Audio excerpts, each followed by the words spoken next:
Life is suffering. Right. Indisputable. What do you do about that? You voluntarily accept it and then strive to overcome the suffering that's a consequence of that. And you do that for you, and you do that in a way that makes it better for other people. And then that works. And one question might be, well, how well does it work? And the answer is, the only way that you can find out is by trying it. That's it. That's the existential element of it. The proof is to be derived by the incarnation of the attitude in your own life. No one can tell you how it will work for you. It's the thing that your destiny is to discover that. You have to make the decisions to begin with. It's like, because you can't do this without commitment. You have to commit to it first. That's the act of faith that Kierkegaard was so insistent upon. You have to say, I'm going to act as if being is good. I'm going to act as if truth is the pathway to enlightenment. I'm going to act as if I should pursue the deepest meaning possible in my life. And there's reasons to do none of those. They're real reasons. So it's really a decision. But you can't find out what the consequence of the decision is unless you make the decision. I think the same thing happens when you get married, by the way. If you think you might leave, you're not married. And then you think, well, the marriage didn't succeed. It's like, well, maybe you were never married. Because the rule is, you don't get to leave. And there's a reason for that rule. Now, I'm not saying that there aren't situations where there should be exceptions made for that. That's not the point. The point is that there's some games you don't get to play unless you're all in. And the other thing that's so interesting about being alive is that you're all in. No matter what you do, you're all in. This is going to kill you. So I think you might as well play the most magnificent game you can while you're waiting. Because do you have anything better to do?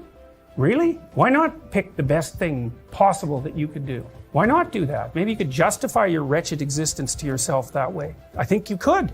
That's what it looks like. You know, people find such meaning in the responsibilities they adopt. It stops making them ask questions about what life is for. If you have a newborn child, for example, like unless you're really in a bad way, psychotically depressed, or maybe your personality really needs some retooling, you stop thinking about anything but ensuring that that baby is doing well. And if someone comes along and asks you an existential question about your commitment to that, the right response is, why are you asking me such stupid questions when this is manifesting itself right in front of your eyes? Like, how blind can you be? That isn't a time for questions about the meaning of life. The answer is right in front of you.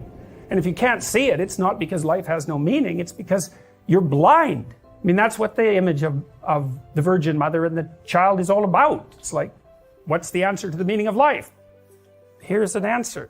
It's like, well, I'm going to criticize that. Well, go right ahead. It's like a termite gnawing on a temple. There's no utility in that sort of criticism. It's blindness. And it's the same thing with regards to the path of the hero. It's like, it glistens in front of you and you can criticize it. It's like, fine. Put the cart before the horse and see how far you get.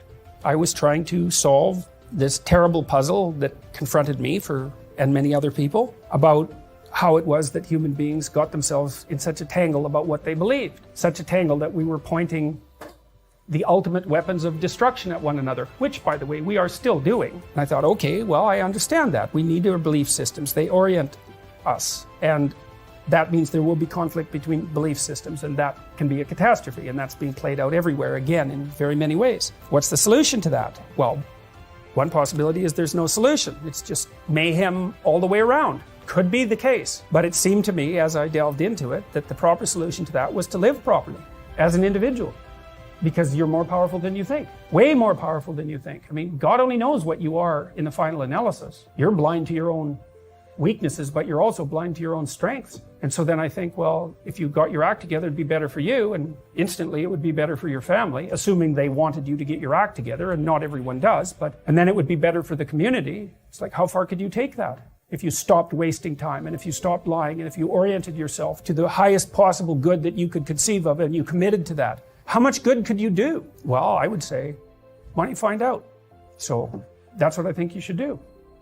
You should find out.